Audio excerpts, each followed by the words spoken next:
live.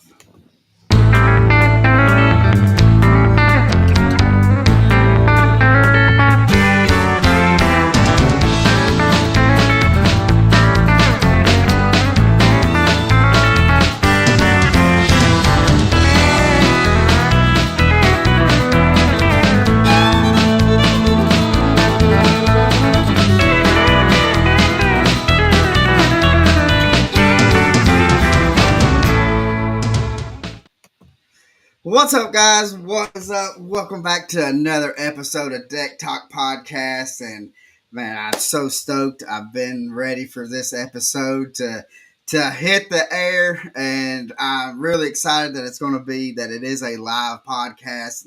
And but guys, if you don't know, I'm Colin Burnett. That's right, Colin. And I am Norman Lee. But again, Colin, we got some business to take care of first. We have to talk about the sponsor for tonight's episode. Tonight's episode is brought to you by YOLO Tech. You never know when it's going to happen. That fish of a lifetime comes up out of nowhere and just destroys your bait. Never miss another memory-making moment with YOLO Tech. No more changing batteries in your camera. Now you can focus more on fishing and less about if your cameras are still recording. Capture every memory, capture every moment, all the time with YOLO Tech.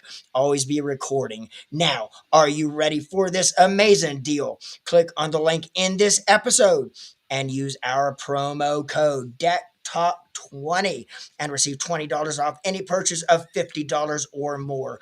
Get geared up with YOLO Tech today and make sure to always be recording. Man, Colin, that is right. And you and me both, dude, have been looking forward to getting this cool dude on here. But anyway, let's get started with this. Let's get this guy. This guy deserves a great introduction. So let's see if we can do this right for him. Our guest tonight is a true Georgia boy. His passion for the outdoors stems from the teachings of his father at an early age, where he was hooked on bass fishing. As a guide, he found a purpose to share his knowledge and love of the sport with others. He is the owner and operator of Flukemaster, his YouTube channel that has amassed an astonishing 476,000 plus and growing followers and subscribers, in which he is able to share his passion and pass on his knowledge that he has gained through the years with other anglers.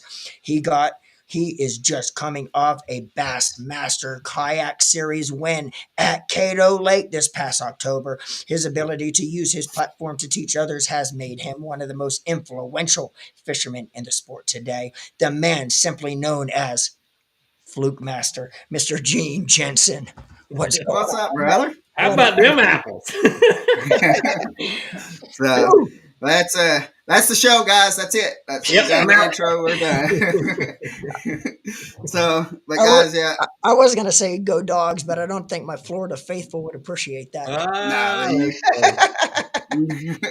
So, but speaking of that, I knew everybody that knows Gene. He's always wearing that Georgia Bulldog hat, and so with me being a lifelong Nashville Predators, Vanderbilt Commodores, I had to support my Commodores just in this episode, and which actually this year we've actually got something to be proud of. So, so when Vandy beat Alabama, I was at a sports bar in middle of nowhere, Alabama, with Damon, my travel and fishing partner, who's an Alabama fan. And oh my goodness, I was surprised nobody got in a fight with me. I started playing Vandy's fight song on my phone as loud as I could play it. I was rubbing it in hard. Darren, I didn't say nothing during that game, but when it was, I guess within the last minute of the game, all my buddies that were Alabama fans, I just started sending anchor down to them. And so, man. But when you get a big win like that, I mean, we actually had quite a few wins. That was, I mean, a lot of it. If you look at it, I mean, the playoffs and then what teams that actually go into the SEC championship game with Vandy beating them made a difference in them. So, I just wish they could have pulled off the Tennessee one. That would have been would have been great. Um, Yeah, for but sure. but your dogs are going, and I think it's going to be a good game as long as they come out to play. And Yeah. so Yep. I'm really looking forward to seeing Well, that here Saturday. yeah, our quarterback hasn't thrown an interception in 3 games, so I'm hoping he can. Yeah. He's passed all that.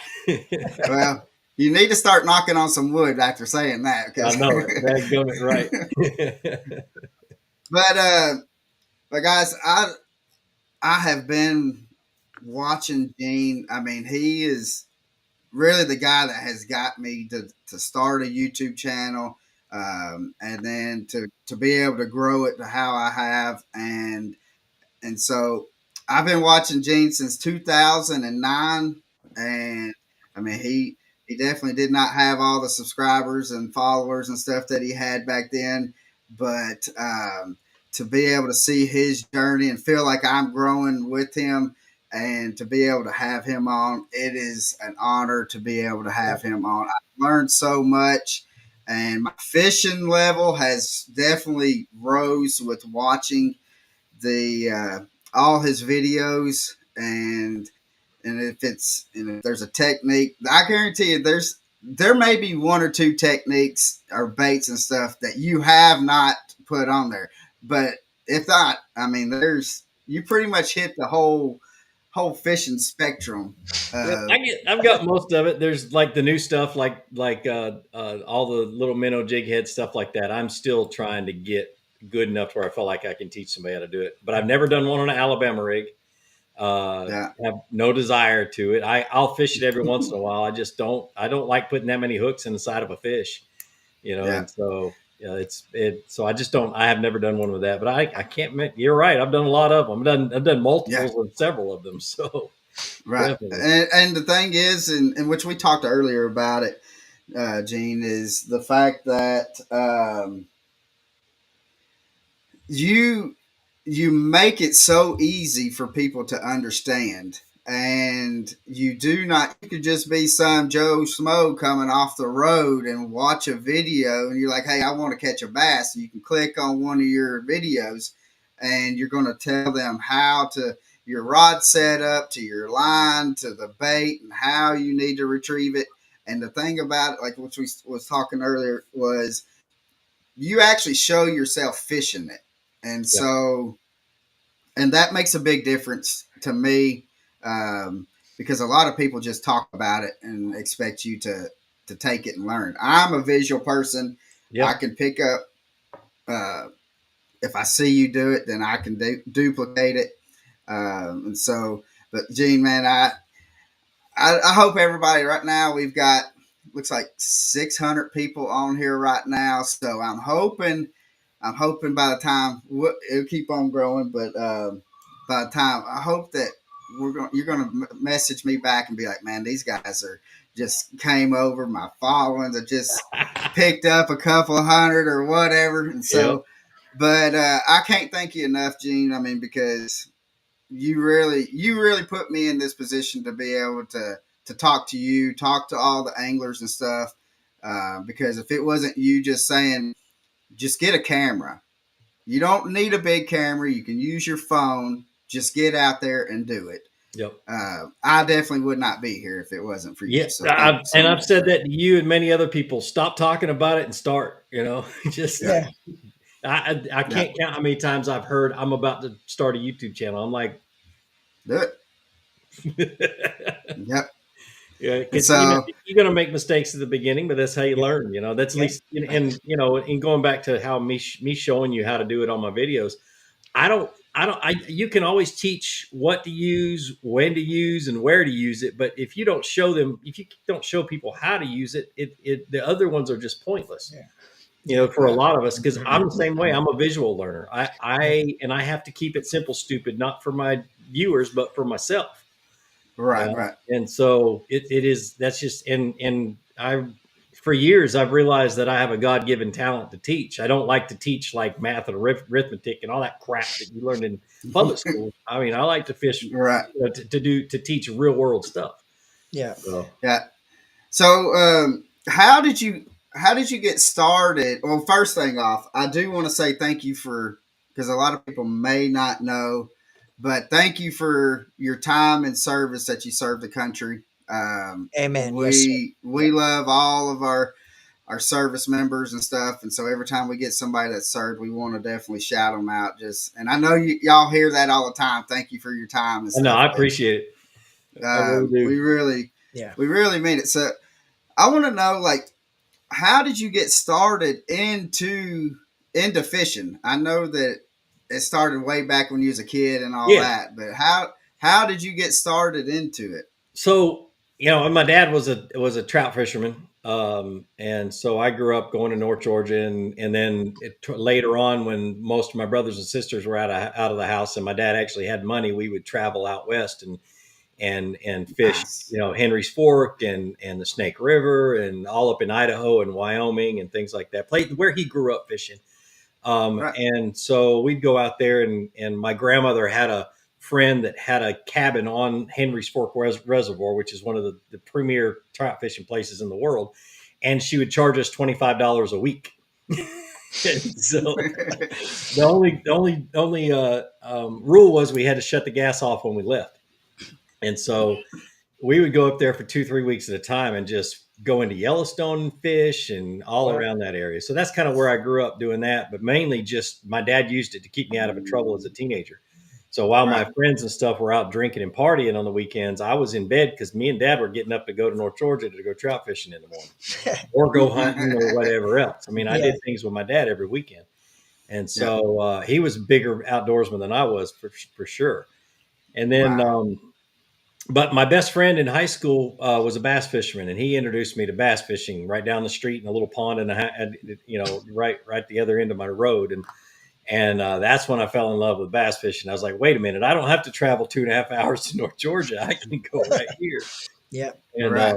and then fast forward, I got went in the army, and then towards the end of my army career, I was in at Fort Gordon and had 22 ponds in the back of Fort Gordon, and I wanted to get better. And the internet was kind of new, and forums were the place to go. And so I went to forums, and that's when the name Flukemaster started.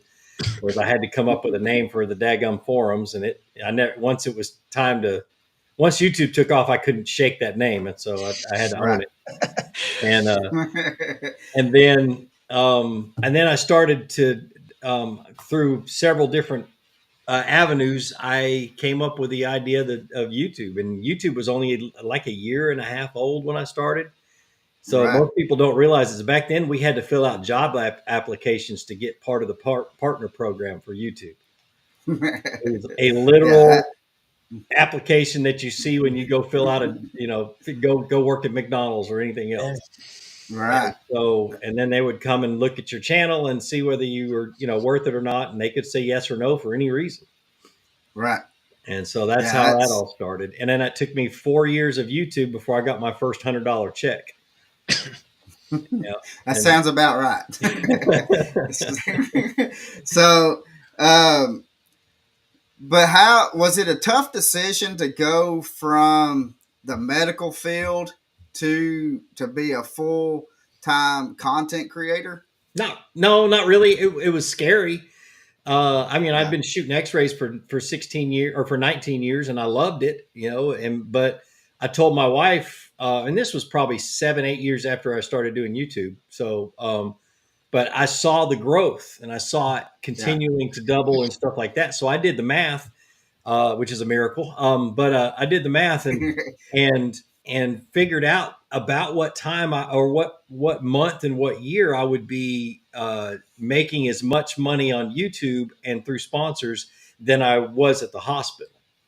And so Right. I set that as a goal, and that was 4 years before it happened. I set that as a Right. goal. I said, March or April of whatever year it is, I'm gonna seriously consider quitting my job. And Yeah. that's when we always lived off of one paycheck. We didn't do it dumb. I didn't quit my day job to start something. It was already going. Right. I Yeah. really didn't Right. have a choice but to leave because it was going hard. Yeah. And so Yeah. the scary thing is I bought a house. I bought this farm. It's a 7-acre horse farm. Don't have any horses. So don't, I don't, you can't eat horses. So I don't have horses. But I bought this farm, and 2 hours later, I sent in my notice to work. And yeah, because a bank Well, won't give you a loan unless you got a job. So it's like, right. now, now you do. You are pretty much. I mean, you do have a pretty good green thumb as well. That yep, you've done some videos and stuff with the about the gardening and stuff that you've yep, done, and yeah. I've been working on so that today. Matter of fact. So well, you got to get it done before tomorrow because tomorrow morning I think it's going to be oh, that's 18 or not. Yeah, something all like I'm doing that. now is planting. Oh no. I got a refrigerator full of seeds right here to my left, and I'm just planting stuff and getting everything ready. And then I've got to rebuild. I had to move my garden over 75 feet, so I've got to rebuild a fence. So Right, I'm planning all that, and I don't have the money to do that, so I've got to plan it smart and right, have it done by the time Right. I need it. By the time things start growing. So Right. yeah. So we do have a question uh, from Josh, and it says, Flukemaster, he says, "In love watching your videos, but quick question.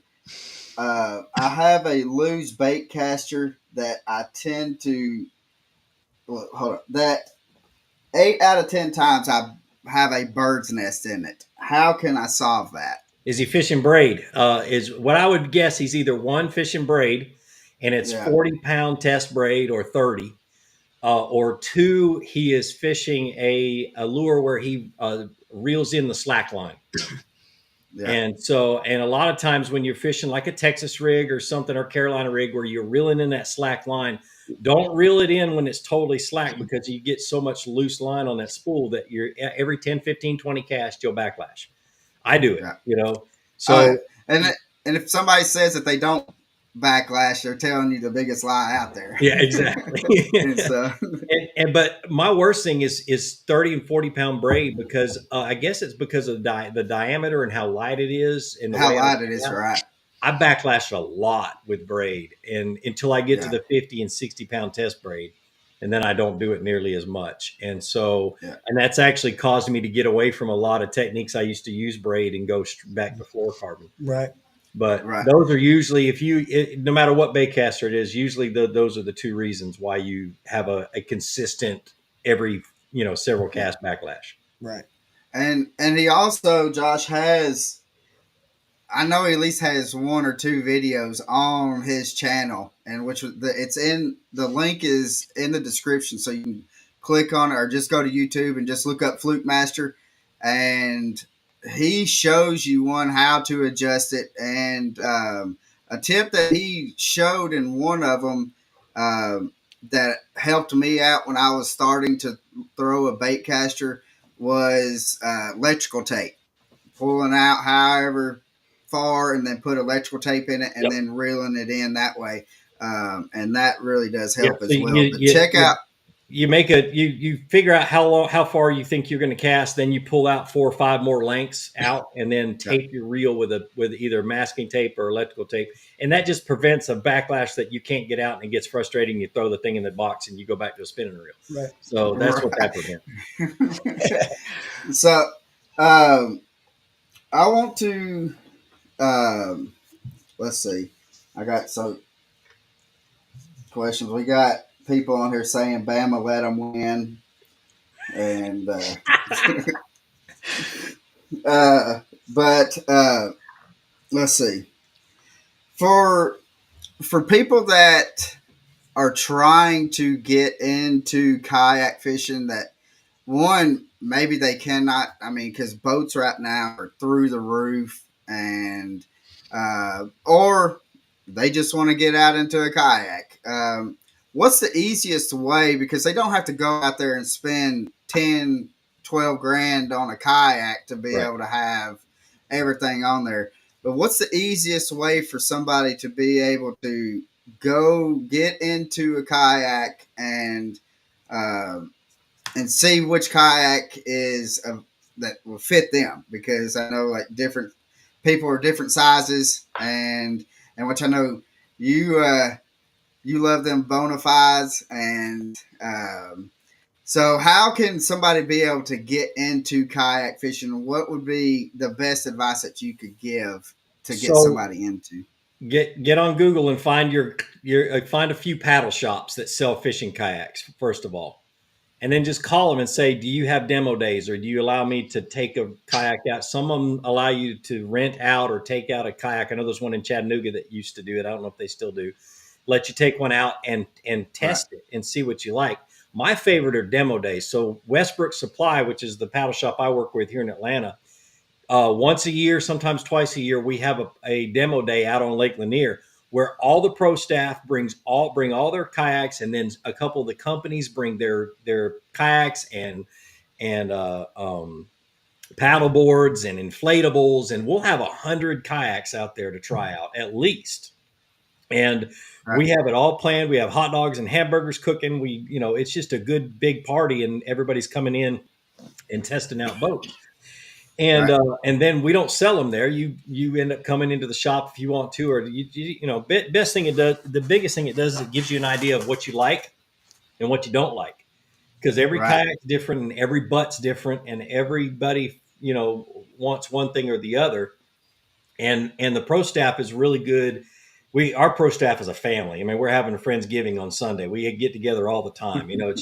And so we're Right. really good at explaining and helping you. If you don't like this bona fide, I'll send you over to this guy who does native, or I'll send you over to this guy who knows more about new canoe and stuff like that.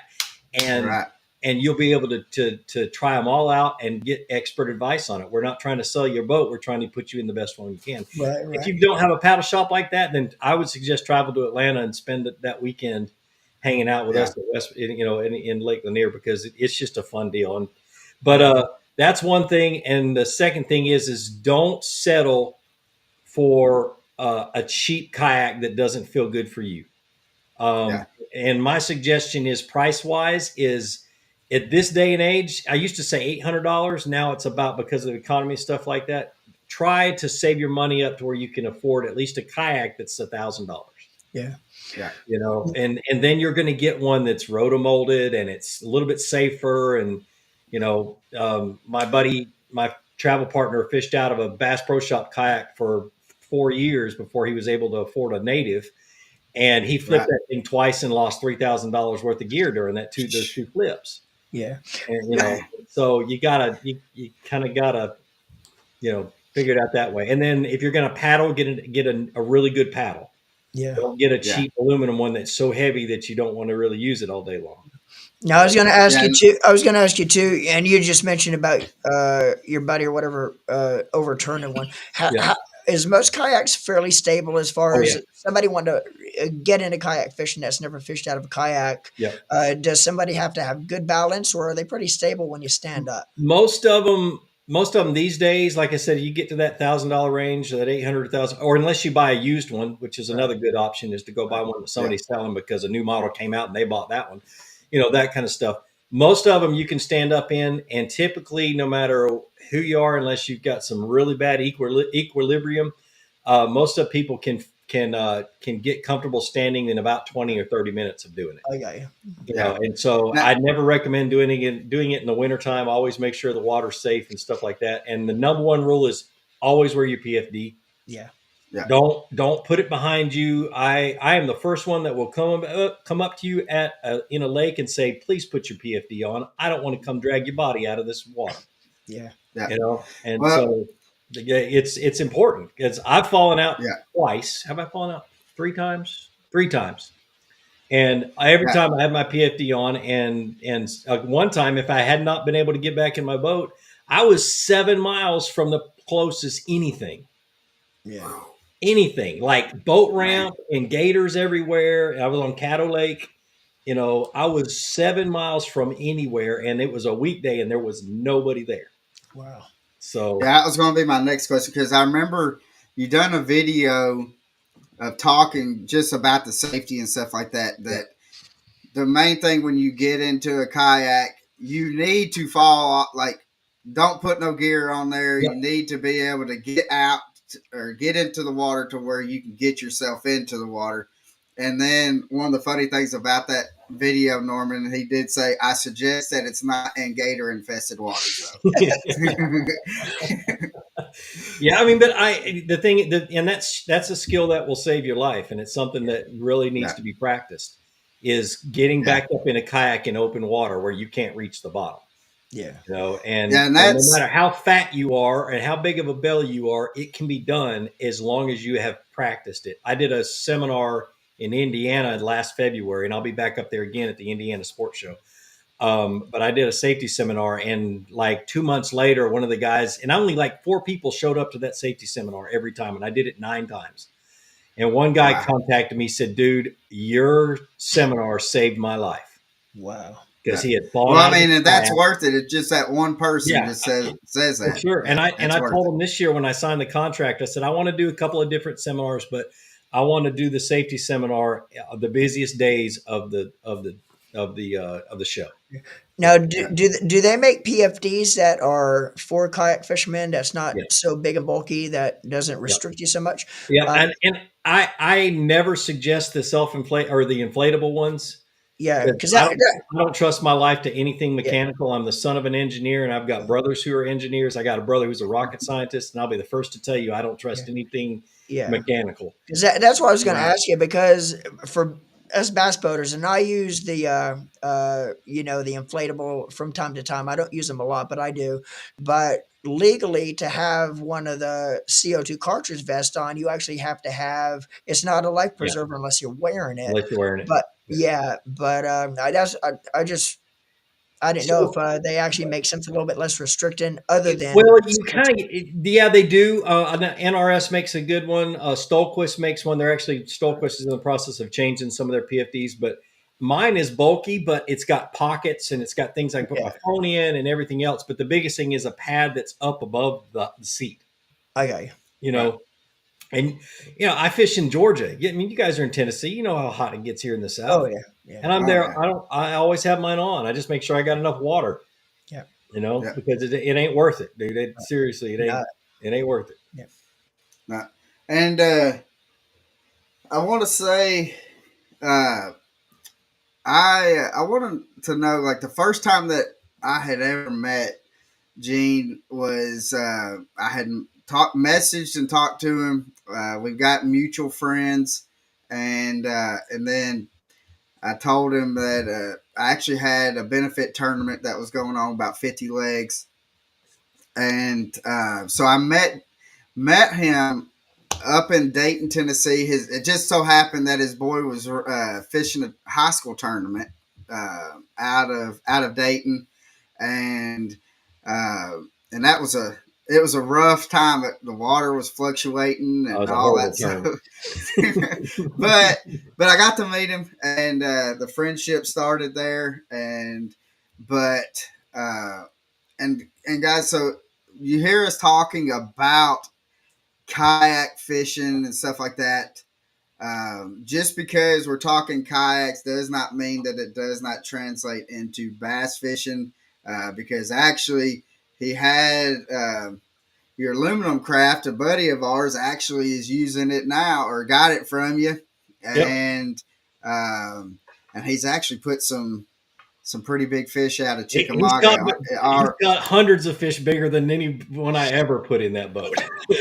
So and and just the story of, I mean, because if you don't know, we're talking about Caleb Bell with Bass Quest, and he the story he caught what this past January, February, or something like that. He caught a 14-2. January 4th.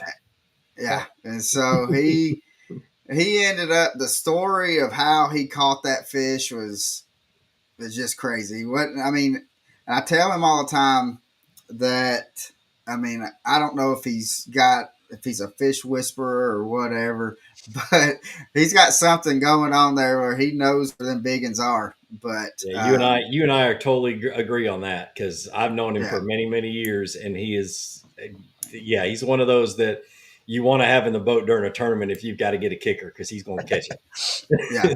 it. Well, and the thing, and this the reason why I brought him up is for this.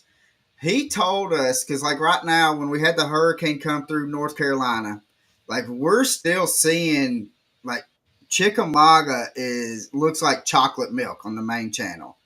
The and you know how it is fishing on Chick, that everybody, you just grab a ticket and line up on the ledges and fishing ledges. Well, right now there is no ledge fishing because it's so chocolate milk, and everybody's pushed back up into all the creeks and sloughs and stuff because it's still that bad. And that's been what, two, I think September 27th Yeah, is two and a when half that months. happened. Yep. And so, but it's just been crazy. And he was telling us, we had him on, and he was saying, like, when the water gets like this, the fish tend to go back up into the pockets.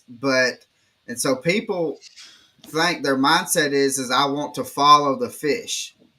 And when he was talking to us, he told us that he wants to stay out in front, about a day out in front, because them big fish, the bigger fish tend to be the lead of the pack. So Yeah. if you have that school of fish that's moving into where most people are staying on, he's wanting to be out in front of them to where the likelihood of him catching them big fish. And to me, I was like, boom, just blew my mind. I'm like, how in the world? And so, Matter of fact, it but was a suggestion that he made that helped me key in on where I could find the big fish for that tournament right there. Was yeah, and we're following, gonna get to that. being at the lead of the school. Yep. Yeah, yeah. So, um, let's see. Bobby says, "What is your biggest bass that you have caught?" 10 pounds, 12 ounces. And to name drop, I was on a private lake in Auburn, Alabama, doing a photo shoot for Hobie, as a matter of fact. So it was before Bonafide, before Jackson, and Hank Parker was right down the other end of the bank filming a TV show. And so I went right, and he went when he went left. I went right to stay out of his shots because I was just catching fish for pictures. And I Right. caught that 10-12, and I love Hank to death. He didn't talk to me for 2 days. So, well, my biggest three big or best day that I had, my three biggest fish, actually come not too terribly far from where you're at, um, from Salicoa Creek. Have you ever fished there? Mm-mm. And you, you need to look that place up just to say. I got it. Give me a second. Yeah. I had my best day that I've ever had on the water. I had three fish for 24 pounds. And, but my dad, I had one over 10 on there. And I was throwing a Damiki vault. And my dad went, I had it up to the boat. And my dad went to go net it, and the fish went to go run up underneath the boat and hit the Mickey vault, and all you heard is ting, and then the Mickey vault goes flying up over my head, and there goes the one that was over 10. But yeah, if you haven't fished that one, Gene, that's I've got I the boat ramp marked on my map, but it's the Four Waters Lake is what it's called, but it's the Salicoa Creek Park. yeah, So yeah. yeah, Salicoa is the one that runs into it. That's awesome. Yeah, I'm gonna have to go check that out. Yeah, that and the great thing, and we usually just call it Lake X, Gene. Yeah. So because we don't want a bunch of people going over there, but Yeah. and the great thing about it is because it's on electric motor only, so that you know how the Georgia hill, the lakes up in the hills and stuff, or Yeah. in the mountains and stuff, how they've got some pretty big fish up in there. I mean, not just that one. I mean, you what, Clark Hill and all that uh, has got some pretty nice ones too. So, Yeah. but yeah, you need to go check that one out. Oh no, that's You not don't far have from me any at all. phone service though. I got Starlink on my kayak. I'm good. It's crazy how many big fish this lake has in it. And Colin made a comment to me one time. You know, it has so many good fish. It's such a great little body water to fish. Why isn't more fishermen know about this and put their boats in there? Like, well, most bass boaters, unless you could get up on plane at the ramp and do 70 miles an hour about Right. 20 miles down the lake, isn't going to watch. I'm like, yeah, they don't Mm. want to go on places no matter how many big fish is in it if you have to just drop your trolling motor. But like Colin said, it's an amazing place to fish, man. We had a good time a couple times Yeah, going there. But the lake down the road from my house, I caught 150 over 5 pounds this year, and and bass boaters don't like to get on it because it's idle speed only. They can yeah, put their, but Yeah. it's also a very difficult lake to fish. It's an offshore Uh, lake. If you can't read your yeah, electronics, you're yeah. done. But yeah. the only time they ever come shallow is to spawn, and then they disappear again if you don't know where to go. And I've Yeah. got they're 2 lakes about 250 acres apiece, and I've got over 800 waypoints on those lakes. So Golly. So, uh, let's see. Another question is, when in wintertime, do you always throw a smaller swim bait, or do you throw a bigger swim bait in wintertime? I throw the same swim baits I throw all year long. I like 7-inch trick shads. I just am really patient, so I can throw it out and let them sink for 30, 40, 50 seconds, however long it takes for them to get down to where I need them to go. And then with live scope, you can slowly work them back and just keep them in that strike zone or in that at that depth. Right. Um, yeah, and then I don't see any reason, especially if I'm fishing a lake that's known to have big bass and it has big gizzard shad. Right. I'm not trying to match the hatch with the shad that the thread fin that are this long. I'm trying to Mhm. match the big ones eat the eat the Yeah. big gizzard shad. Exactly. In Yeah. Gunnersville, especially this time of the year, fall into and I know Chickamauga and stuff like that is just like this. If you find an area that's full of big gizzard shad, that's where your big fish are. Right. Hang out, go Yeah. fishing. Yeah. And I ran back into on Chick and ran back into this pocket, and and I found where the gizzard shad went to from usually what I was seeing at like the mouths and stuff, and at the secondary points was like 2 to 3 inch gizzard shad. But then back in the back of this pocket, they were in like 8 to 14 inches of water of like 4.5 inch gizzard shad, and just going in there throwing a swim bait or a glide bait, and man, it's just I that was one thing that I have learned from Caleb was if they have a choice of eating a 2 to 3 inch or a 4 inch, you're going to eat that 4 inch, and Yep. the likelihood of it going to be a bigger fish is going to be on that bigger bait. Um, so when let's talk about Gunnersville for a second. Um, and everybody knows that Gunnersville is a frog lake, Yep. and um, so when you pull up onto a grass mat, when do you decide? All right, I'm going to throw a frog. To when you're going to punch the mats? Is there some kind of thinking that you're going through that when you know when to change from either or going either way? All right, so let's do mats 101. If I pull up on a mat and I don't hear anything, I leave. It got to have bluegill popping. It's got to sound like Right. popcorn going off in Yep. the mat, and the louder the better. But even if there's just a little bit, I'll still try it. Now, if there's little holes in it, if it seems like it's not very thick, I'm gonna throw a frog first. Right. I'm going to throw a frog because they can get up through the mat. But if I think it's really really thick and they can't, and a lot of times if you throw a frog across it and they're hitting it, but they're bumping it, but they aren't getting it because they can't get up through the mat. They see the Right. frog, they can barely see it, and they come up and they just punch it, and you don't get it. That's when I'll start punching. But if I pull up and I already feel like it's thick enough, I'll grab that ounce and a quarter, ounce and a half, and I always throw an ounce and a quarter. I hate going ounce and a half to Right. 2 ounces because you lose a Yeah. bunch of fish as big as those weights are. So I'll start punching through and I stay on the edges because if the bass can't get up through it to eat it, they're going to stay on the edges so they can eat what swims by anyway. So Right. Right. I Now rarely I ever I remember. rarely ever punch a long ways away Yeah. from Punch. the edge. Right.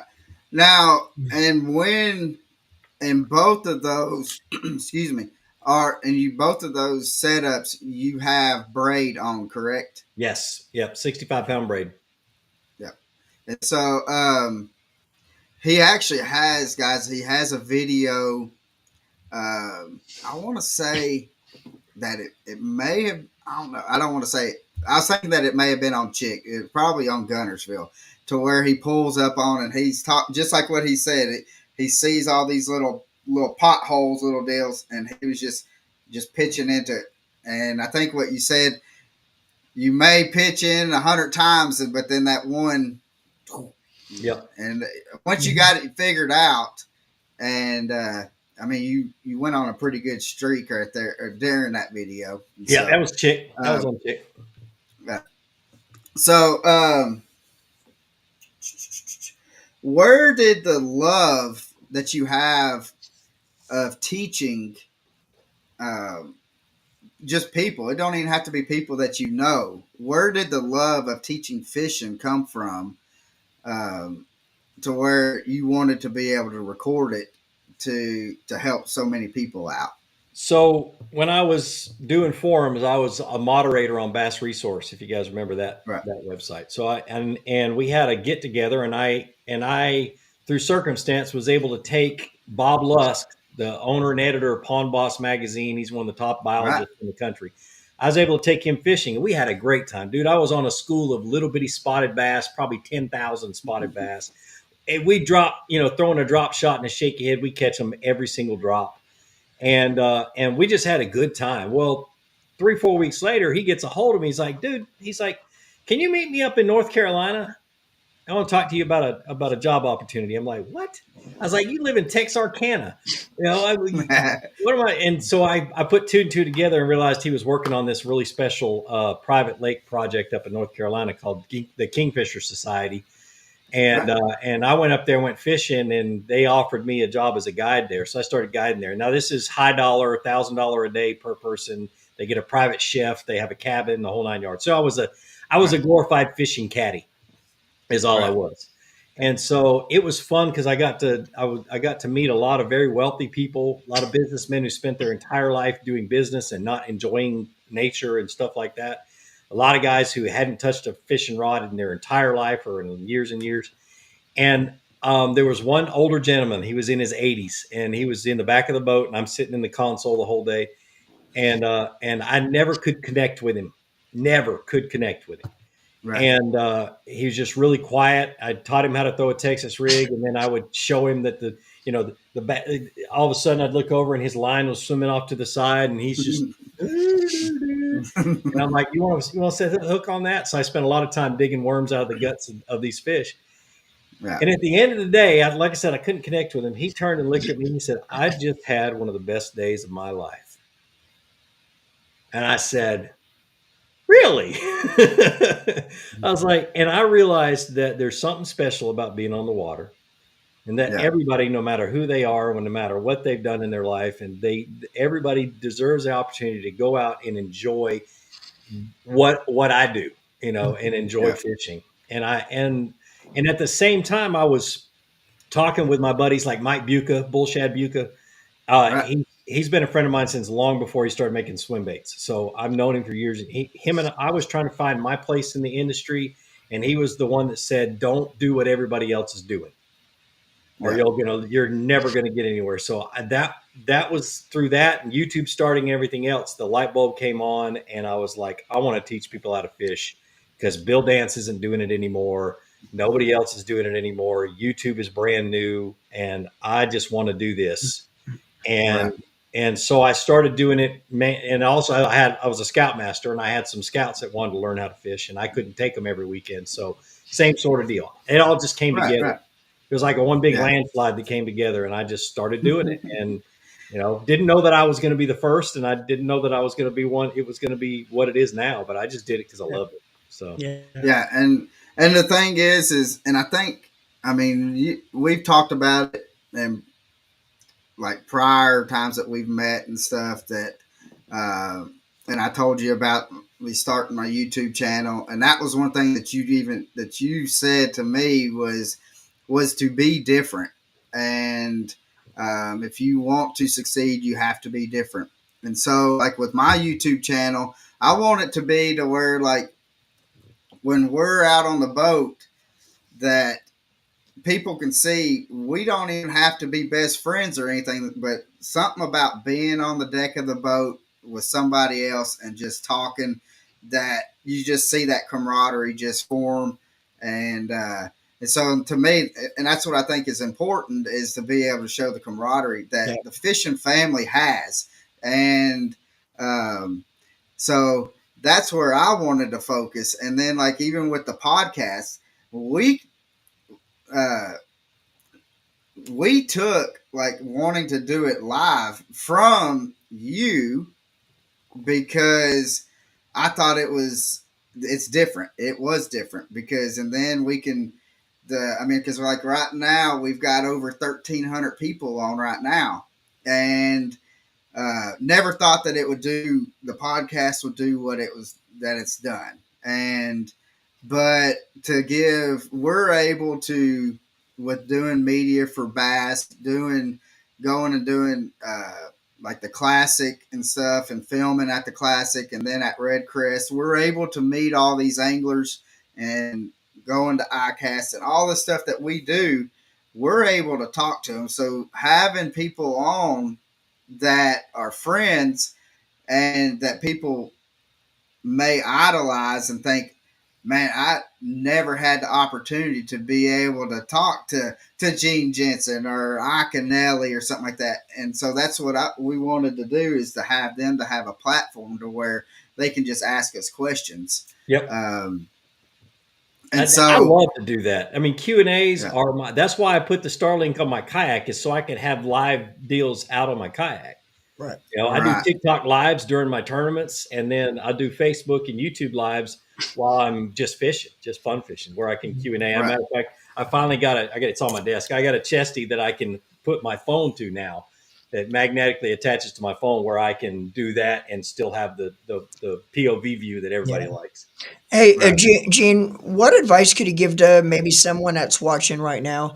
If someone's inspiring to start filming or maybe start a YouTube channel, because I don't think a lot of people realize is that you don't need to go out. Colin mentioned when we first started the podcast, first went live, mentioned this. A lot of Yep. people I don't think realize is that you don't need to start out and go out and buy an expensive GoPro or an expensive camera. You got this right here, and this takes as good a quality videos as a lot of your expensive cameras. So, what advice could you give someone that wants to start out, maybe start a YouTube channel on? You've you just said it. I mean, you've got the Yeah, tools. yeah, Do it. yeah, Yeah. You can edit for free. I mean, you don't yeah, have to. You're not looking for a professional production. Matter of fact, 3, maybe 4 years into YouTube, when things were starting to really take off, one of the moderators of Bass Resource said, "You shouldn't put a video out unless it's perfect." And I looked at him and I said, "If I had to wait for one to be perfect, I would never put a video out." It is, they're never That's my true. most popular video. I hate, because there was so much of it I left out on accident, and but it's my most popular video. yeah, Yeah. And it had a lot of information in it, but there was just so much left out. I'm like, man, I really don't even want to post this, and I still did. But the biggest thing is stop making excuses to why you can't do it. yeah, And then don't quit. I'm just the guy that Yeah. didn't quit, is all I am. Yeah. You know, And don't be 16 years afraid to in. fail. Yeah. I mean, failure is great. I mean, if I Yeah. experiment maybe too much, Right. with it, and I've seen huge drops in subscribers and that kind of stuff. And YouTube changes so much. I got to the point where I don't even pay attention to what they do anymore, because it's like trying to hit a moving target. Can't do it. Yeah. And so, Yeah. yeah, but it's fun, dude. If you don't love it, don't do it. yeah. Mm-mm. You have to have the passion for it and Yeah, the I passion mean, for what you're try doing. it, and if you don't love it, find something else, because it is a Yeah. lot of work. I think I told Edwin Evers when he came to me years ago, and he's like, "Should I start one?" I said, "Well, let me explain something," and I explained to him the amount of time it takes and stuff like that. And it took him 2 or 3 years before he started one, and then Yeah, the rest is history for him. Yeah. Patrick says, "Hey guys, hope all is well. I follow Gene and learn a lot from him. Thank you, sir, for your time to take to show the different techniques about fishing. Keep it up. Thank you. Uh, there is another question, and I've asked you this on your lives multiple times, and I know the answer that you give, but I think it's important for people, especially beginner fishermen, maybe even experienced fishermen, they don't think about it. And let's say you've got 10 frogs, all 10 are different colors, but 8 of them 10 frogs have a white belly on it. The other two, one may have a black, and the other one, let's say, has a brown belly. So, how many frogs do you really have out of them 10 that you really have? Yep, and it's not very many. Because I'll tell you the story. Live Target. Okay, when they first came on the scene years ago, Live Target came out with 4 frogs. Okay, and that was when they were at ICAST and everything else. And I went up to since then I've gotten to know he just doesn't work for me anymore, but the product designer for them was also their marketing guy. And so I picked up those 4 frogs and I flipped them upside down and they were all white on the bottom. I said, "That's cool. You got a white frog." Yeah. I was like, "You just came out with 4 white frogs," and me being the smart butt that I am, but I meant it 100%. You just came out with 4 white frogs. Yep. And he's like, "What?" I was like, "The bass don't see this side, bro. They see this side." Yeah. And I think that's where I got that, is because I remember watching one of your videos and you told that story. Mm-hmm. And so whenever somebody on your live starts talking about frogs, that's when I would bring that question up, because I think that people don't think about it. And you are exactly right. I mean, all they see is that belly part. So if you got 4 of them that are white bellies, you just got white frog. Yep, exactly. The color on the top is just for the people's eyes. Yep. For And the to fisherman's answer the next question, I like black, white, brown or green pumpkin. Doesn't really matter. Spro makes that green pumpkin color that I really like in grassy waters. For some reason, it tends to work like, and yellow.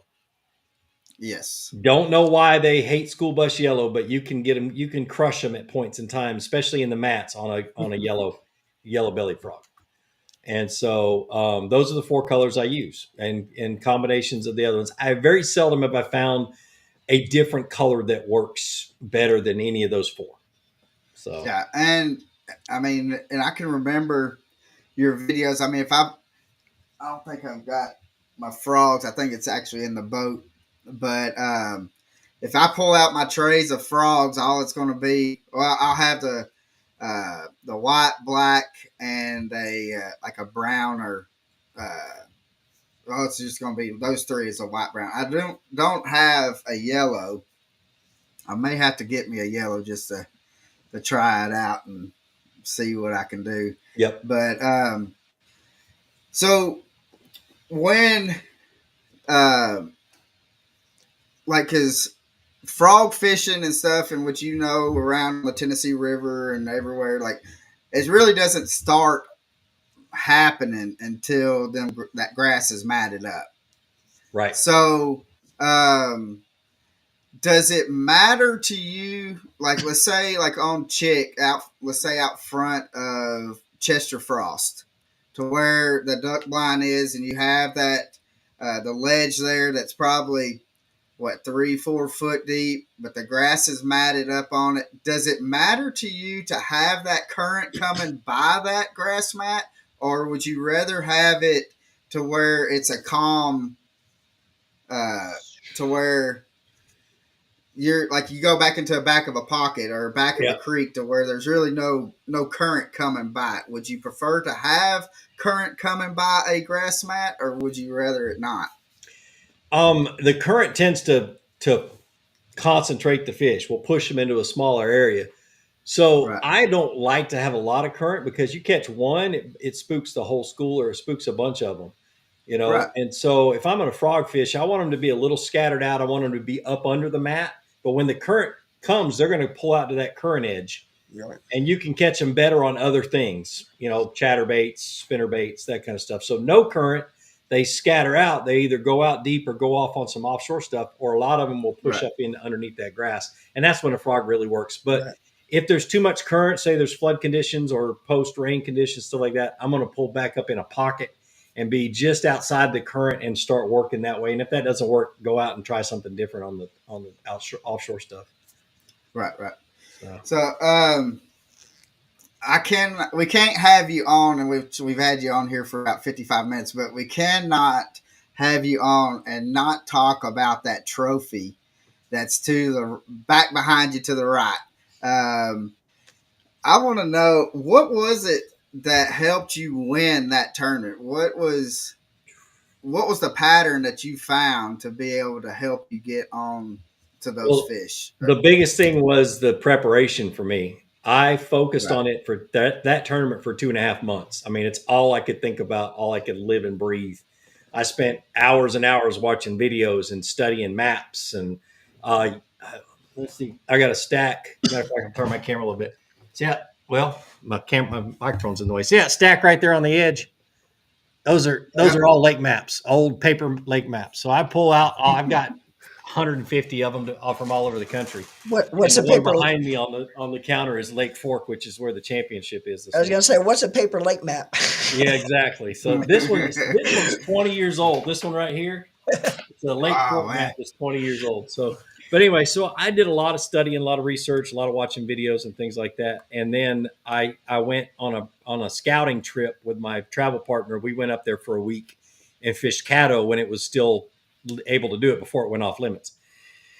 And I marked a bunch of different things on Caddo, and we, and make a long story short, we decided we were going to fish Caddo. So I got an Airbnb on the north end of Caddo, which is close to do both the ramps that each of us wanted to fish. And then about 4 days after I booked that, I realized that Bistineau was also in play. And then Bistineau is on the opposite side of Shreveport. So he had two Right. lakes in play, and I'm like, wait a minute, Bistineau gets dropped 9 feet in the fall. And so it was going to be and I'm like, crap. And I called my buddy. I said, I might have screwed up. I said, if Bistineau is in play, we're going to be in a world of hurt. Yeah. And so he stayed at Guntersville for a couple extra days, and I went when they opened the lakes back up to fish. I was there on Bistineau the first 2 days, and I caught over 90 inches both days. Right. Wow. And I hadn't seen the lake in 2 years, and it was totally different than when I was there in the springtime and so on and so forth. So I was like, dude, I said, it's an hour and a half. It's 80 miles from our Airbnb, but I'm going to make that drive every day. And then the third day of pre-fishing, I went to Caddo and checked all my waypoints, and they were like 70-inch waypoints. There was no way I was going to go there and try to fish Caddo. Yeah. So that was the reason Yeah. I did it. And then it was just a lot of just research and having the right baits in there according to what other tournaments had done and things like that. Just having the right baits in the kayak. And I settled on matter of fact, I got it on here. I haven't taken it off my desk yet. I just settled on a white Nichols, spinner bait with white blades for Yeah. that water clarity. Water clarity was 6 to 9 inches. Sometime there was current, sometime there wasn't. And just threw it at every cypress tree and stump and lay down I could have. But with that drawdown, it was really cool. I found a drain that over 5,000 acres of that lake pushed through, and that 5,000 Right. acres was less than a foot deep or out of the water. So every fish in those 5,000 acres of cypress trees were in that drain. Wow. Yeah. And so, and then what Caleb said is always try to be at the head of them to find the biggest one. So that's what I tried to figure out, because I knew they were moving Right. out because the lake was still dropping a half an inch a day or so. And so Wow. I knew they were slowly moving out, and I just tried to stay ahead of them for the big fish. And that's kind of how it paid off. Man, and when I seen, because we get emails and stuff from with doing the media with bass, and so they'll send an email out to us, and when I seen, at first I was like, I thought it was a mistake because I was like, Gene Jensen, and then they show you the picture with you holding up the trophy and stuff, and I was like, heck yeah, and so, Yeah, but uh, the reason I fished that tournament was kind of funny though, is I had qualified for the Georgia State Championship, which is that other trophy that's to the other side, is that little one. I qualified yeah, for the Georgia State Championship, and then the top 10 finisher, or the top 4 or 5 finishers in that tournament qualified for the national championship, which was on Lake Fork. And I was like, and it was on Lake Hartwell. And I was like, I hate Lake Hartwell, hate it. I was like, yeah, there's no way I'm going to do any good on Lake Hartwell. So I put all my focus on Caddo, because I love Caddo and I love Bistino. And so that was the yeah. funny thing, is I fished it just to finish in the top 5 so I could qualify for the championship. Now, Yeah. when in that tournament, Gene, did that qualify you to fish the classic next Yep. year? Not Oh, the Bassmasters Classic, but yeah, the Bassmasters Kayak Championship, which is Yeah. 3 days or 2 days before the Bassmasters Classic, yeah. and then they give the awards for our tournament on the Bassmasters stage the first day. Yeah, Okay, so that's you're going to be there for that then. That's Oh what I yeah, was. yeah, I'll be there. Awesome, awesome, yeah. awesome. Yeah. Yeah, we're definitely we'll see you up there then because we're gonna head out there and do some filming for them. Um, have you ever? I just got to where I started throwing the Berkeley Credge. Yep. Um, have you thrown that Berkeley Credge on like a blue heron lake, and like when you see them schooling up, and just burning that sucker back? Have you done that?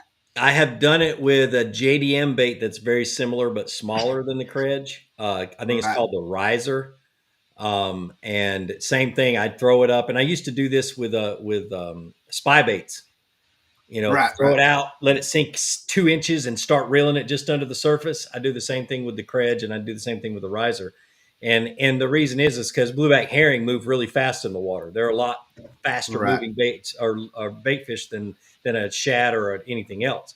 And so you want to work everything real fast. And when you're walking a spook and stuff like that, you do it fast. Yeah, Same sort of deal, but it works really good when they're schooling, but they're not breaking the surface. right, They don't really want to come right. up. That's when it really works. right. And I've given it a little bit of play, probably 4 or 5 days of fishing it, and done pretty good.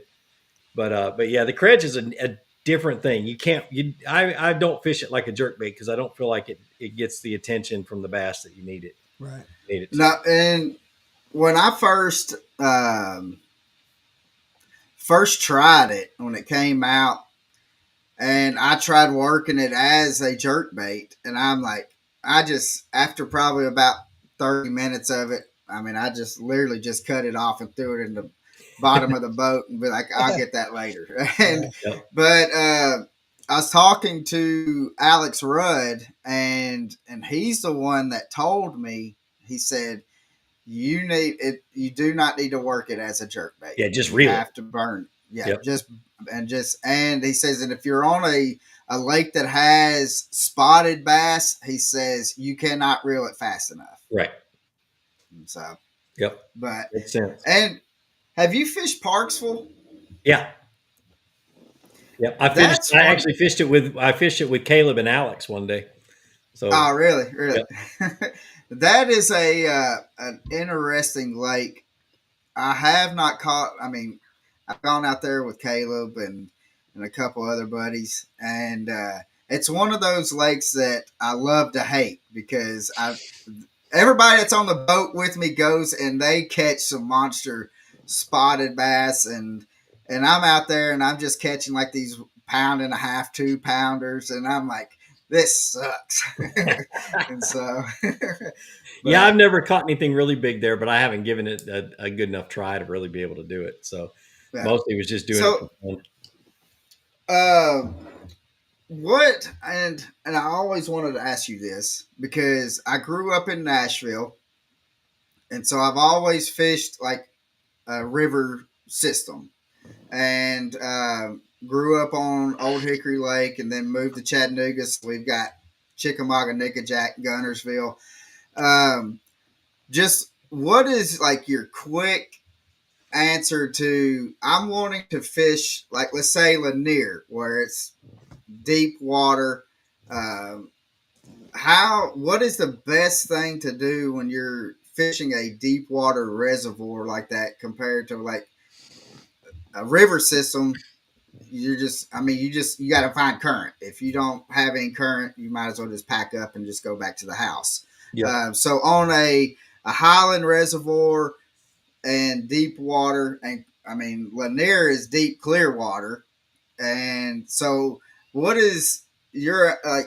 How would you go about fishing a deep clear water uh, Well, lake? it really it's almost the same way I fish any other lake because I look for points to start with, and points that are associated with creeks are even better, even if it's on the Right, main lake. But if it's close to the mouth of a creek, depending on the time of the year and everything else, but points uh, and then channel swings.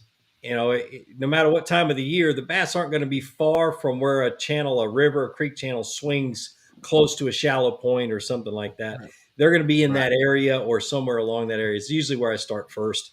I'm an offshore angler. I used to not be, but as I learned more and more about how to fish, how to use side scan and down imaging and stuff like that over the years, and then now forward facing sonar, I've just I love offshore angling. I love it no matter right, what. In Clark's Hill, 15 years of fishing a blueback herring lake will make you an offshore angler because right, nine months out of the year you're not going to catch them unless you know how to fish an offshore something. Yeah.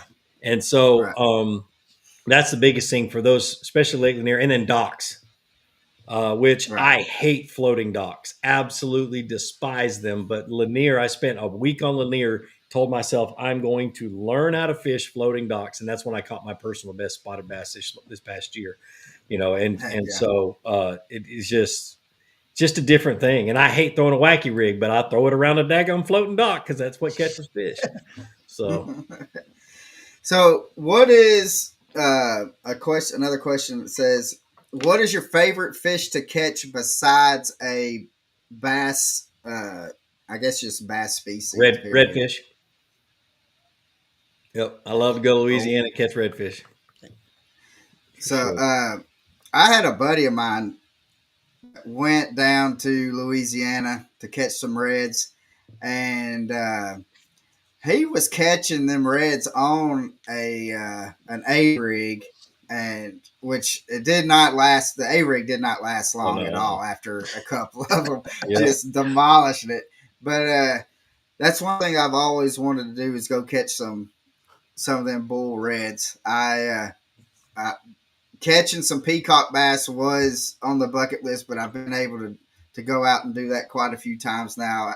We do that after I cast every year. We'll go down to the Yep. Everglades, and so, but yeah, that's There's something about catching reds in a kayak in super skinny water. I don't care if it's a 10 incher or a 29 incher or a 40 incher. There is, dude, and spooking one out of a pocket and it being such skinny water into your boat that he bumps your boat on the way out and Oh almost knocks you out of the kayak. And man. dude, it is so much fun. And with kayaks having motors these days, you can get out a lot further and be able to handle right, the biggest concern is being able to handle the current either coming back into the tide or wind and stuff like that. But when I first yeah, started, it was paddle only. There weren't motors on kayaks, and so you right, had to plan your day accordingly, and you couldn't go far. But now with motors, you can go and have a good old time down Louisiana. right. Another thing I did not want to miss is the Team Kayak series. Yep. Can we talk a little bit about it? Yeah, it's something that we're starting this year. Me and my travel partner Michael. I got the idea a few years ago. Actually, I think it's 2 years ago, where there was really no kayak series that were partner based. Right, It's not a 5-man team. It's you and your buddies sharing cost, which with the economy the way it is now, it's really cool to have somebody that you can rely on where you can split the cost of whatever. And I just wanted to start a series that was affordable and that had really good returns. I'm not trying to make any money at this. Neither is Michael. We just want to, we'll end up making money on the back end, maybe further down the road, but that's not our right, priority. We want it to be a good old time, and I'm interested in seeing the strategies that people use because you don't have to stay together. You can split up Right. and do what you need to do, and you can communicate with each other and that kind of stuff. There's a lot of really cool things. We basically took the Bassmaster Kayak Series rules and we made them work for us. Right. And so it's going to be on Tourney X. It's going to be $200 a team, so $100 a person, 100% payout after the fees I've got to pay Tourney X and that kind of stuff, which is Right. like Right. $5 a person. Now that kind of stuff, paying judges. We're going to try to judge the first one and see how it goes. Me and Michael, and we may end up having to hire somebody to start judging for us, but we'll see how it goes. The first tournament is March the 1st on Hartwell. And we haven't nailed down the dates. We were supposed to do that today, but the knucklehead never called me back. But we're gonna fish. Don't put this in stone because we were bouncing back and forth 2 or 3 different places. But Kentucky Lake for sure, Hartwell for sure, Gunnersville for sure, and then Santee Cooper is going to be in July, as far as we know. We Nice. wanted to find a lake that had a lot of trees where they weren't going to have pleasure boaters all over the place in July. Right. And so we picked Santee Cooper, which isn't the best month to fish Santee, but it's still really good fishing that time of year. And then either Chickamauga or maybe another lake. And it's just going to be a blast. It really is. It's just going to be a good old time. I'm having trophies designed right now, which I want them to be as freaking. I want somebody to see them behind somebody in a picture and know exactly what they are. Yeah. I want Right. Right. to know what it is. Which also means that only the winners get trophies, and the second and third place will get these smaller ones, like what Bassmaster does, like that one behind me, the smaller one behind me. Right. But it's just I just want it to be affordable and be a good time. And with KBF not doing the trail series next year, and with I don't think Hobie's going to do one next year. I really don't. Just Yeah. from the vibe I get. Don't quote me on that, but as far as I know, as far as I can gather, they're not going to have a tournament Right. this year. So there's going to be open time for people to do it.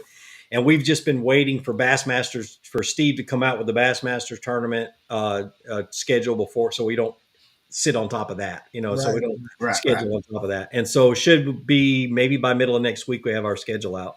Right. It should be just a Right. good time, dude. It really should. There's already teams forming. We have a Facebook page called the Team Kayak Series. I would suggest anybody interested come over there and jump on that page and join it, and that way we can, you can know what's going on. So Right. it's Right. gonna be a blast. Now, and with not knowing too terribly much, I mean, pretty much all the kayak fishing and stuff. I used to have some kayaks. I did not do too terribly much of it. But once I got my boat, I sold them, and so I just been my whole life pretty much just fishing out of a boat or fishing out of the bank. When you're fishing a kayak tournament, does you're not like let's say the lake is Gunnersville. Do they have it parted? Like, would y'all have it like parted off to where you can only fish in this amount of area, and No, but no. so they can go You can in kayak tournaments. You can access most of them. There's some club tournaments that are different, but most of them you can access the lake anywhere from public access. So okay, say you're at Chester Frost Park and you want to put in on the side that doesn't have a boat ramp. As long as you're accessing it from a public spot, you can right, slide your kayak into the water, or a public boat ramp, or anything, or a pay boat ramp that anybody in the tournament can pay to go and launch there. access But right, if it's only available to campers who are camping at that campsite, that's not legal to launch there. That kind right, of right, gives you an idea what that is. So anywhere on that body of water, we usually give boundaries. On the Tennessee River, it's easy. It's dam to dam, and up the creeks, it's to the first shoal. right, So if you got right, to get out of your kayak to drag up over a shoal, you're out of bounds. right. So, and that's Yeah, because I've pretty always basic. wondered how they done that. Because I mean, you know, no chick and all that. I mean, there's tournaments every weekend out of it, and we'll see kayakers all the time fishing tournaments. And I didn't know like if they put the boat in or their kayak in, like let's say like what you said, Chester Frost, so they can take out anytime they want and move to another area that is public access Yep, area. yep. And I've done it several times in tournaments. I know a lot of people that do it. It's yeah, Right. it takes time out of your day, but if you've got the confidence to go make that big move, it's just like running up the lake for 30 minutes, 45 Yeah. minutes. Right. Right. My Yeah. rule of thumb is if it takes me more than 45 minutes to get my boat out of the water and put it back in the water, I'm not going to make that run, Right. Right. no matter when it Right. is during the tournament. So I try to plan accordingly. So Right. Right. Yeah, that's something I've always wondered because you will see them, but you don't really see. Usually, it's you may see 1 to 3 kayakers that's back up in a slough or something like that. And I'm like, I know there's like 150 of y'all guys out here. I just didn't know how in the world how they done yeah. that. We got Jen and Dustin Muse says, "Hey Gene, long time no see." In which I think you know them because they're all part of the Bonafide family. Oh, I've known them for And since before Bonafide family. Yeah, it's I got oh, pictures. really? I got pictures of their grown kids when they were little bitty. So Right. yeah, Well, she's still itty bitty herself, so but she's got a big attitude, but got she's a big itty bitty. attitude and big heart. That's for sure. Oh, I love them. They're awesome. Awesome So, people. but we've had you on for an hour and 15 minutes. We can keep We going. I'm good. My kids are out of the. They're at band stuff right now. So So we'll go for a little bit longer, guys. If y'all have any more questions to ask, now would be the time because we're going to start wrapping it up. Um, yeah, the big but thing I tell you, well, I'll talk about. Let me talk about TikTok for a second. I Yeah. know Yeah. a lot of yeah, guys aren't on TikTok, and the way I've always run my business is I try to pay attention to what the high school kids are doing. So in 5 or 6, 7, 8 years, they're still going to be on that platform, and I will be a viable influence. But with right, TikTok, I love doing TikTok lives, and so being that the reason I put well, I've been waiting for Starlink to get to the point where I could do this, and they just recently finally came out with the little mini, the Starlink Mini. So I mount it to my kayak, and I've got great Wi-Fi wherever I'm at in the world now. And right, so I do TikTok lives where I can teach on the water, where people do like this, do a Q&A, and I'm sitting there, okay, and I've got the stuff there, I've got the water there, I can flip my camera around, and I can teach on the water and do that as much as I can. I'm not going to do it much this winter just because I'm not going to get out on the water much. I'm going to be doing a lot of other stuff. But once the water warms back up and stuff like that, tournaments, I always try to do the second day of a 2-day tournament. For obvious reasons, I don't do the first day. right, But I try to do the second day and live that, which the Bassmaster one, I did that the second day. There was a bunch of people watching it the whole day. They got to see me catch that one fish at the end. That 15 minutes left, I caught the fish that bumped me from third to first. Wow. It right. was a $9,000 fish, and they got to see it live. It was just Yeah, that cool. So TikTok's a huge thing. I will be doing a lot more selling of sponsor stuff and things like that on TikTok. I'm going to try to keep my YouTube stuff as pure as it has always been. right. But I got to make money. So that's kind of where I'm running with TikTok. And then the guide service on Gunnersville, I'll kick that Yeah, back that's off in March or April. And I guide, I've got a kayak. If you don't have a kayak and want to get in one, I've got one that's rigged up exactly like the one I fish out of every day. And heck yeah. so, Now, and because I also wanted to talk about that, because like let's say somebody wants to do like a map study with you, is yep. that possible too? Oh yeah, I do online stuff. I do it all through Fishing Chaos, which is an app and it's also a website. But if you go into their charter section, you can find my charter page, Right, and I'll do 1 hour online coaching is what I call it. right. And so I'll do that, and it always lasts longer than an hour. I just had to Right. put a time on there.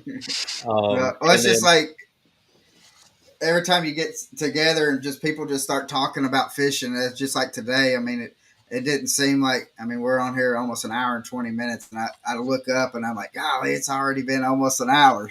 yep, And yep. so, And it's um, the same way. They make me put a time limit on that, so or put a time on the website, so I have to do something. And so, but yeah, right, it's a good time. And then the guide service is a lot of fun. I do it on Gunnersville. I would do it in Tennessee, but they charge $500 for a guide license these days, I'm kind of I don't like that idea. Right, But right, and then out of a kayak, I don't have to have a captain's license because right. the captain's license covers the operator of the vessel. Well, I'm not operating my client's vessel; he's doing it, so I don't have to have it. And that's not trying to skirt around the law or anything else. You just don't need one. So Right, right. So we got uh, a question that says, Gene, I've just now got into finesse fishing, and I have a 7 foot medium heavy moderate action that I use for a drop shot, but I'm having issues on hook set that you I could have keep stopped right losing there, and fish. I could have told you exactly what the rest of that said. So he's asking, what is your drop shot setup? I use a medium light spinning rod. Yeah. And if you're using an open hook, don't set the hook. I remember years and years ago, Ryan Lamb, the kid that used to live with me who died of an overdose. Yeah. I was captaining his high school tournament when it was before it got to where it is now. It was the early days of high school fishing, and we pulled up on a spot. And we were drop shot. He was drop shot in the over a brush pile, and he'd get a bite, and I'd be screaming to him, "Don't set the hook! Don't set the hook! Just start reeling. Yeah. Just start reeling is the biggest thing. But a medium heavy is too stiff, and Yeah. that's Yeah. why you're having trouble with hook sets. And then if you've got it a weedless hook, you have to set the hook a little bit more just to get that hook through the Yeah. worm and into the fish. But Yeah. yeah, medium light. Yeah. And that's one thing that I've had, especially like if I'm going and I'm flipping and used to when you're and all that, or even Texas rig, and you're having to do that hook set, and then if I go down to where I am finessing like a drop shot or something, that is the hardest thing for me to do, is to make that. In my mind, I'm just like, all right, there it is. Woo, and Yep. I So do it my all the my time. very first instructional video on my YouTube channel was the drop shot, and I was drop shotting next to cypress trees in North Yeah. Carolina, and I show that. I show you just reel into them, and then you pull the rod back. You never jerk the hook. Yeah. It's just more or less kind of just leaning back on them to kind of just let it to do that, right? Yep. So, um, what is your favorite technique that you have made a video on? Chatterbait. That's been one of my favorites too. Uh, I've it, learned, yeah. and It has changed have, how I fish, a lot of it, because I've figured out things for the chatterbait that most people don't know and haven't figured out themselves yet, which is a lot of fun. And I talk about them in videos. There's a lot of ways I fish them that people don't, or at least you don't hear about people fishing them. So and I've I've thrown a chatterbait before, but I've learned so much from you on the chatterbait to where I made the modifications and stuff that you have talked about. Um, but I've realized and I've noticed, and I don't know if you've done this or not, but I had put a bobber stopper on the chatterbait and then butted it down. So like something that's not the jackhammer. I mean, it starts pretty much as soon as you start cranking on it. mhm. But if you go and get like a custom one, to Yeah, where one there that's got a might be split that ring. little Yep. right, and so that I put that bobber stop, and it found out by accident, but that bobber stop, something that I guess it just puts enough little weight on it to kind of put the tension on that blade to where it does start. That bobber stopper tends to start that blade just a hair Yeah, a little faster. bit faster. Huh. Yeah, I don't have any I don't have any that have the split ring. I'd have to go find one and do it, but yeah, yeah, it's just and there are times that I caught fewer fish on it this year than I ever have. right, And especially on my home lake where 2 years ago I mean, jacking them, and I was slow rolling it just barely on the bottom where I could feel the blade, but I was still kicking up a little bit of silt off the hard bottom. right. and just jacking them. And this year I couldn't buy a bite on one. It's the weirdest thing. Yeah. But I'd throw a trick shad, and I had days where if I had to put it into a weight, 30 plus pounds, like Wow. every day for 5 days straight on a trick shad on this lake. And mainly because I had found the mega school of gizzard shad that were spawning, and these giant schools of giant bass were satelliting that area. And I just, it was Katie bar the door, and it was in front of a campground. So all the campers on day 2, they pull their lawn chairs up and set them on the edge and watched me fish.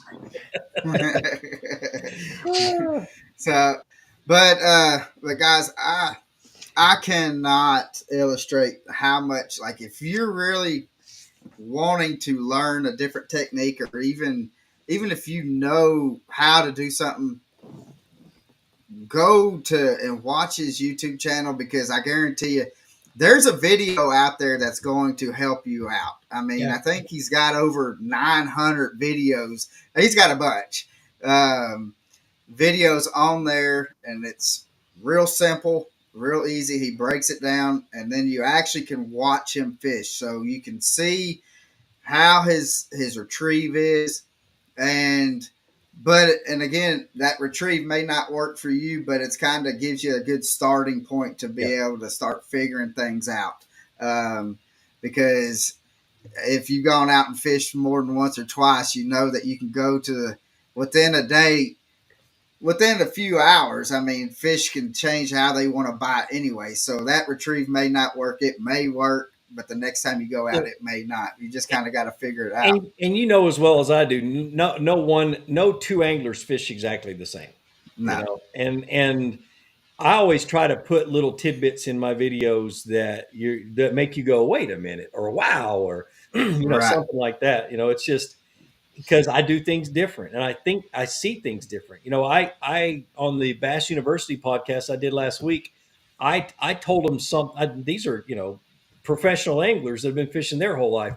I told them something that they had never heard of, and it had to do with this tournament right here. I told them something that I had found that I just never heard, that they had never heard of, and Right. something that I'd figured out, and it was all about spinnerbait fishing and that kind of stuff. And you can always learn something, but I always try to leave that little bit of tidbit in there that may make the seasoned angler say, basically just put another arrow in their quiver, to Yeah. where if Yeah. they needed to try something different, they would have that bank of knowledge. So Yeah.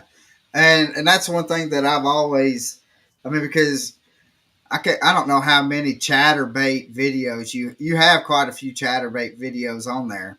And then but each one they're similar, but each one has something different that you focused on to kind of help somebody else. So yeah, just because you watched one chatterbait video does not mean that the other chatterbait videos are going to be just like it. yeah, Another thing that a video that helped me out a lot was, there's a video that you done about fishing a point and fishing a football head jig off of that point, and how you explained about this is what, and it really was like a, if you're going down the water, it really was like a nothing little yeah. point, Do but nothing it was, point. Yep. yeah. But you seen something that was either on the maps or something like that, that you're like, watch, and you explained, and then you just showed how you're working that football head jig off Yep. of that point. And so I mean, guys, there's just so much information and knowledge, that to have somebody that loves teaching and that goes into the details that he goes into, just because he wants you to catch a fish. And at the end of every video, he tells everybody to share his Yeah, I YouTube mean, channel. one of the things that I have that I'm the most proud of out of all of this crap, everything else, Yeah. the thing that I'm the most proud of is my beginner videos. Yes. So, and I'll give you a backstory of that. And it's not really a sob backstory, but it's my sister has a son that wanted, and when he was young, wanted to learn how to fish, and his dad wasn't an outdoorsman, and just just wasn't happening. And she was intimidated to go into the local tackle shop and ask Bubba behind the counter what she should do. And so Right. she came to me when I was talking about doing videos. She goes, I want you to do every video like you're talking to a single mom who has a child that wants to learn how to fish, is what she Yeah. said. Let me move that so it doesn't do that again. But she literally, I was like, okay. And so when I started my beginner videos, if you're a seasoned angler, you're not going to like the first four, because it's about how Yeah. to get a license and how to be legal and all that other stuff. But I want to have that. I have that playlist mainly to teach guys who are starting green, and those guys who have gone out with a buddy and gone fishing and fallen in love with bass fishing or anything, and they want to learn more, and they can just go and Yeah. watch those videos and just do it. Yeah. Yeah. I would love So, to. I'd love to see how many thousands of people I've taught how to fish just on those well, and 15, 20 videos. but the thing that I really enjoy is because like what I was saying, like at the end of your videos, I mean, you give the little spell about hey, share. I mean, because we got to share, and Yep. but the last thing you say is let me teach them how to fish, Yep. and um, and to me, you're doing it, and you like you don't go out there. You do have like let's say like for your rods and stuff like that. And I know like with your rod sponsors and stuff, like you tell them, hey, I want to fish with the $100 rod because most people that are watching my channel is going to be throwing $100 rod. They're Yep. not going to go out there and they're not going to spend $300 on a rod and then having to go spend $200 on a reel. And so you make it. You use the equipment that you're actually talking to Yeah. I mean, them I fish. about. So, I fish Cast King rods and reels. yeah, Which surprisingly, now don't go back 5, 6, 7, 8 years when they were trash, and I'll flat tell you right.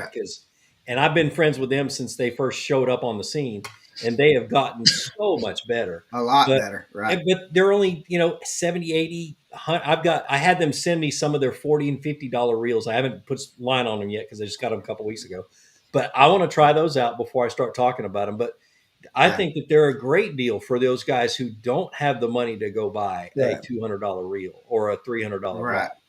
You know, and it's just that you're right. That's how I believe. I believe that the guys that watch my stuff are not the guys that are going to go spend $120,000 on a bass boat and five Right. hundred dollars on a rod and $250 on a Shimano reel. They're not going to do it. Right. Yeah. It's great that some of them do, but I'm just a funny Yeah. story. I Well, was coming in on my Alumacraft one day with a buddy of mine, and it was right when that first $100,000 Ranger hit the market, and there was a guy fishing the riprap on Gunnersville in one of those boats. I said, "That's cool. Look what he's doing." He's like, "What?" He's like, "He's doing the same thing I've been doing." But he's doing it. I do it. I'm doing it for 30,000. He's doing it for 100,000. right. Yeah. They. My grandfather used to because I always would say, "Man, I want a bass boat. I want a fast bass boat." And my grandfather would always say, "You can't catch a fish going 70." So. I say the same daggum thing. It's hard as heck to catch one going 60 miles an hour. Yeah. So, but brother, we're gonna start wrapping it up. We have a question that we ask everybody that comes on, and it has been our signature. We've been doing this podcast for a little over 2 years, and so it's been our signature question. Probably after about the fourth or fifth episode. So every episode we ask, and so now it's your turn to answer this question, brother. So Norman, take it away. First of all, J man, it's been a pleasure, dude. And just a whirlwind of information, man. We can't thank you enough for coming on tonight and just sharing some experiences with us and sharing some of your knowledge, man. Just a whirlwind of knowledge, dude. Appreciate it. Um, but And keep in mind also, next week we're live each and every Thursday, 6 p.m. Eastern Standard Time. We have another heck of a show next week lined up. Next week's show, it is going to be hammer time, as we will have this year's the champ, the 2024 Bassmaster Classic champion, Justin Hamner, is going to be joining us next week on the show. Remember, 6 p.m. Eastern Standard Time next week.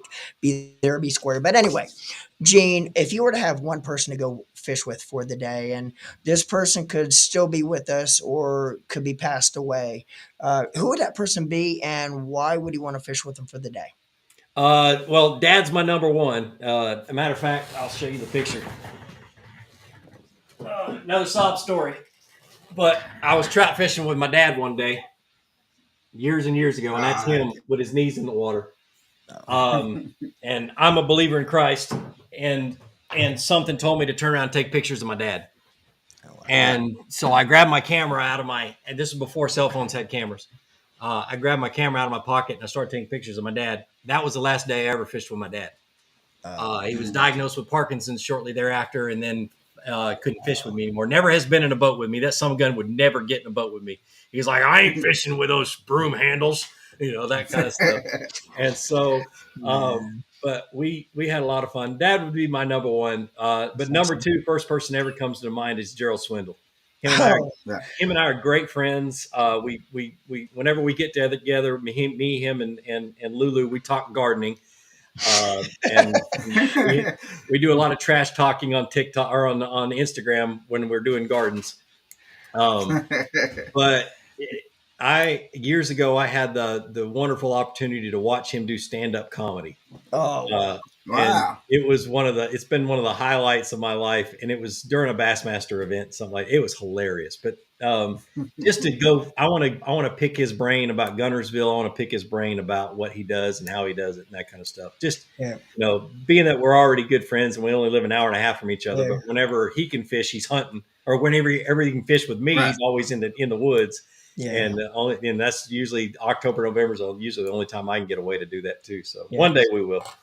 We're talking about pretty colors earlier, and all these pretty color frogs and everything. People buy them for the lux, and it brings me back to something Gerald had out a while back. When he's flipping a jig, he says he's going to have a brown and a black. Yep. When they're eating the black, he's going to be throwing the black. When they stop eating the black, he's going to go to the brown, and when they stop eating the brown, he'll go back to the black. Yep. so anyway, awesome, man. Yeah. But guys, we've had it's almost 1,400 people. Hit the links that's in the description. Yep.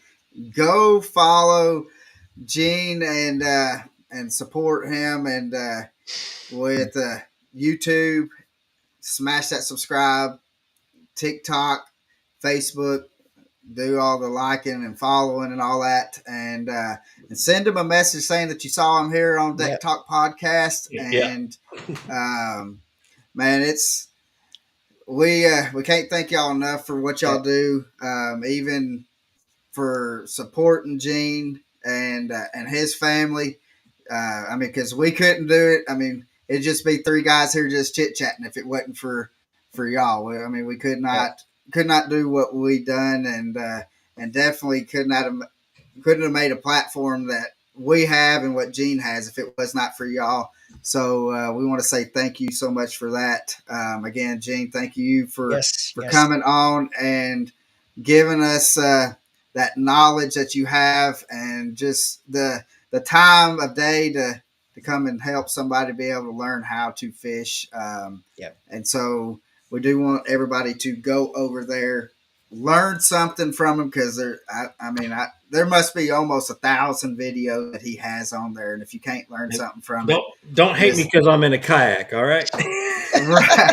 right. So, guys, we're going to let it go from there, and we'll see you next week with Justin Hamner. And Gene, again, thank you, brother, for coming on, and we'll see you out on the water sometime. Thanks. We'll see y'all. Yep. See you guys.